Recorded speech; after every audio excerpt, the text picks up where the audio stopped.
Hi hello welcome to Teja unfiltered. ఈరోజు మనం Sunday ఎక్కడికి వెళ్ళలేదన్నమాట. అందుకే ఇంట్లోనే ఏదైనా చేద్దాం అనుకొని ఇంట్లో ఒక పాత అక్వేరియం ఉంటే దాంట్లో ఒక desert desert ecosystem build చేద్దామని చెప్పి అనుకున్నాను. అది ఎట్లా చేస్తాను ఏంటనేది చూపిస్తా, ఇప్పుడే చూద్దాం. సో ఇదే అనమాట మా ఇంట్లో ఉండే పాత అక్వేరియం. దీనికి చిన్న చిన్న లీక్లు ఉన్నాయని చెప్పి దీంట్లో వాడకుండా పక్కన పడేసాం. దీన్ని చూసినప్పుడు నాకు ఐడియా వచ్చిందనమాట. సో అది చేయడానికి ఇప్పుడు అక్వేరియము బేస్ బోర్డ్ అనే గులకరాలు, ఇసుక, చెట్లు అన్నీ ఉన్నాయి. నాకు మా ఆంటీ కూడా హెల్ప్ చేస్తుంది. ఇవాళ చెట్లు అన్నీ తీసుకొచ్చి పెడదాం. దీన్ని ఫస్ట్ క్లీన్ చేద్దాం. ఇప్పుడు ఫస్ట్ మనం అక్వేరియం క్లీన్ చేసుకుందాం. ఇది వాడి చాలా రోజులు అవుతుంది అనమాట. మోర్ దెన్ 2 years అయిపోతుంది దీంట్లో నీళ్ళు పట్టి పక్కన పడేస్తున్నాం. సో వాషింగ్ లిక్విడ్, అంట్లు తోముకునే స్క్రబ్బర్తో ట్యాప్ కింద కడుక్కుందాం మనం ఫస్ట్. ఆడుతూ పాడుతూ పని చేస్తుంటే అలుపు సొలుపేమున్నది.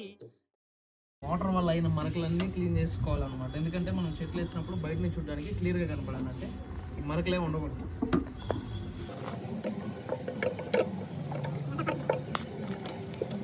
ఓకే, ఇది క్లీనింగ్ అంతా అయిపోయిందనమాట. ఇంతసేపు ఎండకి పెట్టేసి డ్రై అయిపోవాలని. లోపల ఏంటంటే ఇట్లాంటి ఫ్రేమ్ ఒకటి తీసుకొని పెట్టామన్నమాట. ఇప్పుడు ఇందులో ఈ గులకరాలు తీసుకొని ఇలా పెట్టుకొని అంతా అట్లా పరుచుకొని షట్టర్ వేసేస్తాం అనమాట. డ్రైనేజ్ సిస్టమ్ కోసం అది.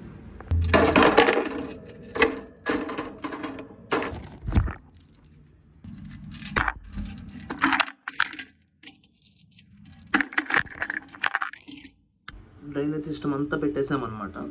ఈ గులకరాలతో ఒక లేయర్ ఫామ్ చేసాం. ఇప్పుడు ఈ మెషిన్ ఇలా క్లోజ్ చేసేస్తాం అన్నమాట. ఇలా గట్టిగా నొక్కామంటే క్లోజ్ అయిపోద్ది. పైన ఇసుక పెట్టేస్తాం.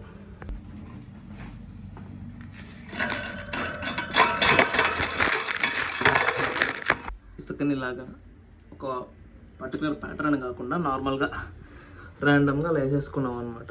ఇప్పుడు ఇక్కడ ప్లాంట్స్ ప్లేస్ చేద్దాం.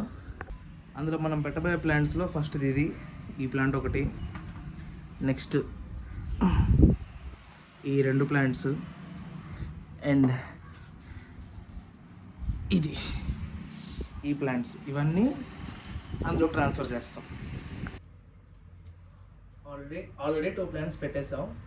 వీటిని మాత్రం జాగ్రత్తగా తీసి అందులో ప్లేస్ చేయాలన్నమాట. చాలా జాగ్రత్తగా, రూట్స్ విరిగిపోకుండా. ఇందులోనే మట్టి కూడా ఇందులోనే వేసేస్తాం.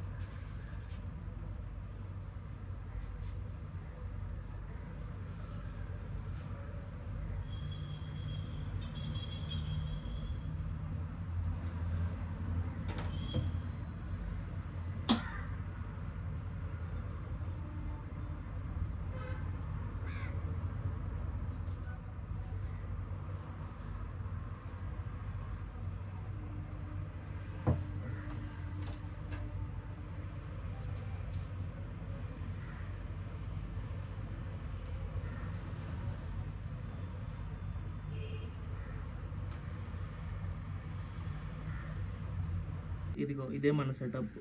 ఈ ప్లాంట్ మిక్కీ, ఈ రెడ్ కలర్ది, ఈ స్నేక్ ప్లాంట్కి ఈ శివలింగం పెట్టా బాగుంటుందని అంతా ఒక కొండలాగా పెట్టుకున్నాను అనమాట. ఒక మౌంటైన్ పైన నుంచి ఒక మౌంటైన్ లాగా కిందంతా ఇదంతా డ్రై అవుట్ అయిపోతే చూడడానికి బాగుంటుంది. ఇంకా అది ఇది ఇంకొద్దిగా సెట్ చేసుకోవాలి. పైన లైటింగ్ అయినా పెడదాం అనుకుంటున్నా. లైట్ పెట్టకపోయినా చూడడానికి ప్రెజెంట్ అయితే బాగానే ఉంది. అక్కడక్కడ ప్లాంట్స్ ఇంకా యాడ్ చేయాలి కూడా. ఆ నర్సరీ వీడియోలో చెప్పినట్టు ఇంకొద్దిగా తెచ్చుకొని ఇంకొన్ని ప్లాంట్స్ తెచ్చి కొద్దిగా కలర్ఫుల్గా మార్చాలి. ఒక ఐడియా వచ్చింది. కలర్ఫుల్ అనగానే గుర్తొచ్చింది, నా దగ్గర ఇంట్లో ఈ రాళ్ళు ఉన్నాయన్నమాట. ఈ రాళ్ళని తీసుకెళ్ళి ఇందులో పెట్టుకుందాం. అక్కడక్కడ ప్లేస్ చేద్దాం, కలర్ఫుల్గా ఉంటుంది. ఈ రాళ్ళు ఒక్కొక్కటి అక్కడ ర్యాండమ్గా ఒక ఫార్మేషన్ లేకుండా అలా చల్లేస్తా. ఎలా ఉండాలంటే ఎట్నింగ్ చూసినా న్యాచురల్గా పడ్డట్టు ఉండాలి. ఎక్కువ కూడా అవసరం లేదు. ఇది ఆల్మోస్ట్ ఫిల్ అయిపోయినట్టే కనపడుతుంది. పింక్ కలర్ ఒకటి కూడా లేదు. ఒకటి వేద్దాం. ఎక్కడ వేద్దాం? సో ఈ సండేకి నా desert desert ecosystem ready చేసుకున్నా. అది రాళ్ళు లోపల చెట్లు అంతా కలిపి. అండ్ నేను ఎక్కడో నాకు చెప్పలేదు కదా, ఇది నా పర్సనల్ స్పేస్ అనమాట. ఇది ఒక ఖాళీ ప్లేస్ అయితే గోడలు కట్టించుకొని ఇక్కడ నాకు నచ్చిన వస్తువులన్నీ ఇక్కడ పెట్టుకుంటుంటా. కొత్తగా ఇది యాడ్ అయింది. సో ఈ సండేకి ఒక యాక్టివిటీ చేసాం అండ్ కుదిరితే వీడియో బాగుంటుంది. ఇంకోటి, నా లాస్ట్ వీక్ పెట్టిన వీడియో అసలు చూడ్డానికి ఏమీ లేకపోయినా, అసలు కలర్స్ అవుట్ అయిపోయినా కూడా ఎవరో 7 మెంబర్స్ లైక్ చేశారు. వాళ్ళకి చాలా చాలా థ్యాంక్ యూ. ఒక్కరు తెలుసు ఆ 7 మెంబర్స్లో ఎవరు లైక్ చేశారో, బట్ మిగతా వాళ్ళు థ్యాంక్ యూ సో మచ్. అసలు ఏమీ లేకపోయినా కూడా లైక్ చేసినందుకు. ఈ వీడియో కూడా అలాగే లైక్ చేయండి. ఓకే మరి, thank you for watching. Bye. అంతే